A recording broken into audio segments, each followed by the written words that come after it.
Ezekiel अध्याय 37 हम पढ़ेंगे। अपनी जगह में खड़े रहेंगे परमेश्वर को बसते हुए। आज प्रोफेटिकली हम कुछ डिक्लेयर करेंगे, कुछ घोषणाएं करेंगे, कुछ प्रार्थनाएं करेंगे और स्पिरिचुअल एटमॉस्फेयर जैसे हम प्रार्थना करेंगे, जैसे हम डिक्लेयर करेंगे। एजेकियल 37 मैं एक आयत पढ़ूंगा इंग्लिश में, फिर पासी हिंदी में पढ़ेंगे। पहला आयत पढ़ेंगे एजेकियल 37:1।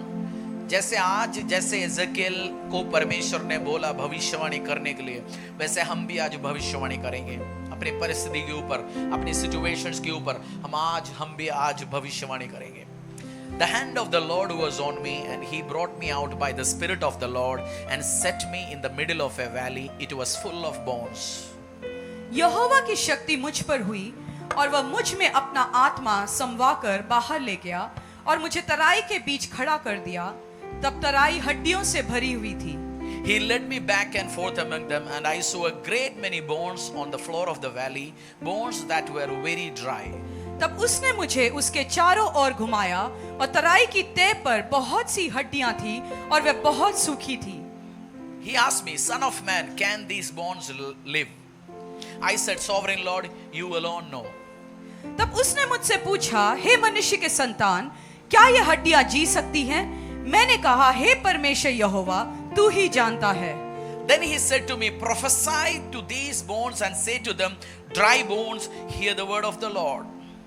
तब उसने मुझसे कहा, इन हड्डियों से भविष्यवाणी करके कह, हे सूखी हड्डियों, यहोवा का वचन सुनो।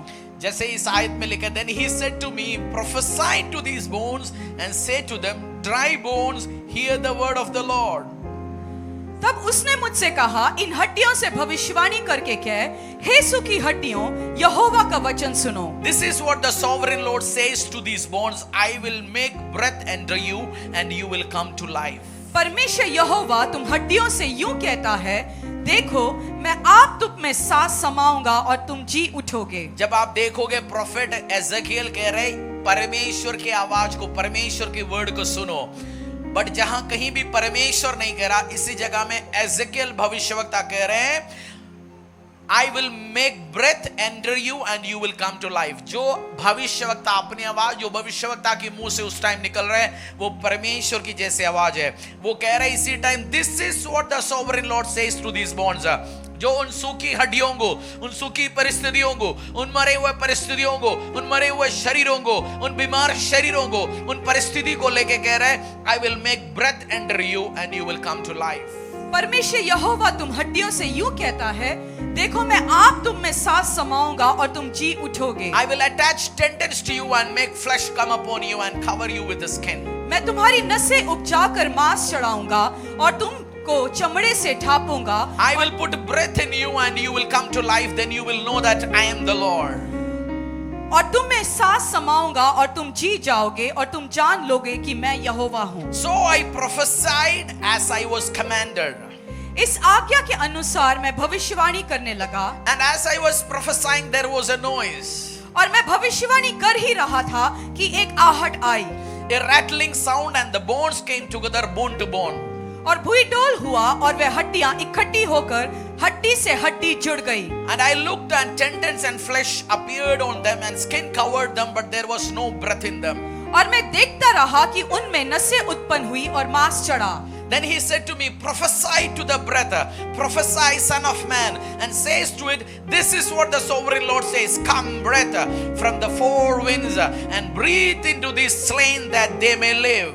और तब उसने मुझसे कहा, हे मनुष्य के संतान, सांस से भविष्यवाणी कर और सांस से भविष्यवाणी करके कह, हे सांस, परमेश्वर यहोवा यूं कहता है, चारों दिशाओं से आकर इन घात किए हुए में समा जा कि ये जी उठे।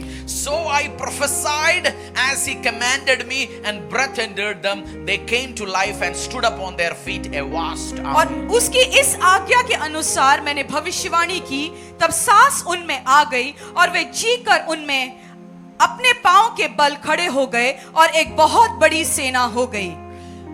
11. Then he said to me, Son of man, these bones are the people of Israel. They say, our bones are dried up and our hope is gone. We are cut off. फिर उसने मुझसे कहा, हे मनुष्य के संतान, हे हड्डियां Israel के सारे घराने की उपमा है। वे कहते हैं कि हमारी हड्डियां सूख गई और हमारी आशा जाती रही, हम पूरी रीति से कट चुके हैं। आज आप कहते होंगे हमारी आशाएं खत्म हो चुका है, हमारी उम्मीदें खत्म हो चुका है, हमारी जिंदगियां सूख चुका है, हमारा फाइनेंस सूख चुका है, हमारा परिवार सूख चुका है, हमारे पास कोई आशा नहीं, हमारे पास कोई उम्मीद नहीं, कोई ब्लेसिंग्स नहीं है। परमेश्वर ये कह रहा है, आज ये प्रोफेटिकली आपके लिए ही परमेश्वर का वचन कह रहा है 12 में, therefore prophesy and say to them, this is what the sovereign Lord says, my people, I am going to open your graves and bring you up from them, I will bring you back from the land of Israel. इस कारण भविष्यवाणी करके उनसे कह, परमेश्वर यहोवा यूं कहता है, हे मेरी प्रजा के लोगों, देखो मैं तुम्हारी कब्रें खोलकर तुमको उनसे निकालूंगा और इज़राइल के देश में पहुंचा दूंगा। इसीलिए जब मैं तुम्हारे कब्रें खोलूं और तुमको उनसे निकालूं, तब हे मेरी प्रजा के लोगों, तुम जान लोगे कि मैं ही यहोवा हूं। Then you, my people, will know that I am the Lord when I open your graves and bring you up from them. इसीलिए जब मैं तुम्हारी कब्रें खोलूं और तुमको उनसे निकालूं, तब हे मेरी प्रजा के लोगों, तुम जान लोगे कि मैं यहोवा हूं। मतलब जहां से अपने सपनों को आपने खबर में रखा गया, आशीष अनुग्रह बरकत मरा पड़ा है, आपकी प्रोजेक्ट्स मरा पड़ा है, आपकी लाइफ मरा पड़ा है, आपकी ड्रीम्स मरा पड़ा है, हो सकता है आपकी शरीर मर चुका होगा, आशीषें मर चुका होगा, अनुग्रह मर चुका होगा। परमेश्वर कह रहा है, मैं उनको खोलूंगा और उन्हीं में से वापस निकाल के लेके आऊंगा। और 14 में लिखा है, I will put my spirit in you and you will live and I will settle you in your own land, then you will know that I am the Lord, have spoken and have done it, declares the Lord. मैं तुम में अपना आत्मा समाऊंगा और तुम जियोगे और तुमको तुम्हारे निज देश में बसाऊंगा, तब तुम जान लोगे कि मुझ यहोवा ही ने यह कहा। एक और बार पढ़े, मैं तुम में अपना आत्मा समाऊंगा, मैं तुम में अपनी आत्मा संभाऊंगा। पढ़िए उसमें। मैं तुम में अपना आत्मा समाऊंगा और तुम जियोगे। मैं अपनी आत्मा संभाऊंगा, मैं तुम में अपना आत्मा समाऊंगा और तुम जियोगे। जब पवित्र आत्मा, परमेश्वर के आत्मा की स्पिरिट आज आपके ऊपर उस हवा को, उस स्पिरिट को रिलीज करेंगे, आप जीना शुरू करेंगे आज से यीशु के सामर्थ्य नाम से। मैं आपकी जिंदगी, आपकी फाइनेंस, आपकी फैमिली लाइफ, आपकी मिनिस्ट्री लाइफ, आपकी सेवकाई, आपकी परिस्थिति, आपकी व्यापार, आपकी काम, जो आज मरा पड़ा यीशु के सामर्थ्य नाम से जी उठे। स्पिरिट एंटर हो जाए, जो इधर उधर टूटा फूटा पड़ा है, जो इधर उधर हड्डियां बन के पड़े, आज उसी में सांस आए, आज उसमें जीवन आए, आज उसमें परमेश्वर का पवित्र आत्मा जीवन को लेके आए यीशु के सामर्थ्य नाम से। मेरा पवित्र आत्मा का सामर्थ्य उतरे आज। Holy spirit breathe on you. पवित्र आत्मा आज आप में सांसों को दे।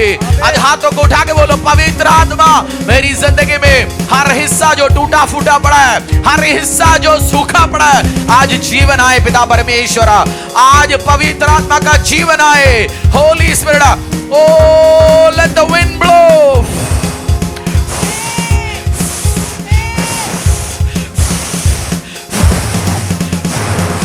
हर एरिया में let the wind enter in the name of Jesus. Oh, breathe on you, Holy Spirit का oh wind भर जाए आपकी शरीरों में, आपकी हड्डियों में, चारों तरफ से जो जो एरिया मरा पड़ा है, इसी टाइम हवा एंटर हो यीशु के सामर्थ्य नाम से। Let the wind blow, let the wind blow, let the wind blow। जो मरा पड़ा है जी उठे यीशु के सामर्थ्य नाम से। परमेश्वर के दास के द्वारा टीचिंग को सुनने के लिए, अनाउंसमेंट और अपडेट के लिए आप हमारे YouTube चैनल को सब्सक्राइब करें और साथ में बेल आइकन को दबाएं ताकि चर्च के न्यू अपडेट आप सबसे पहले जान सकें।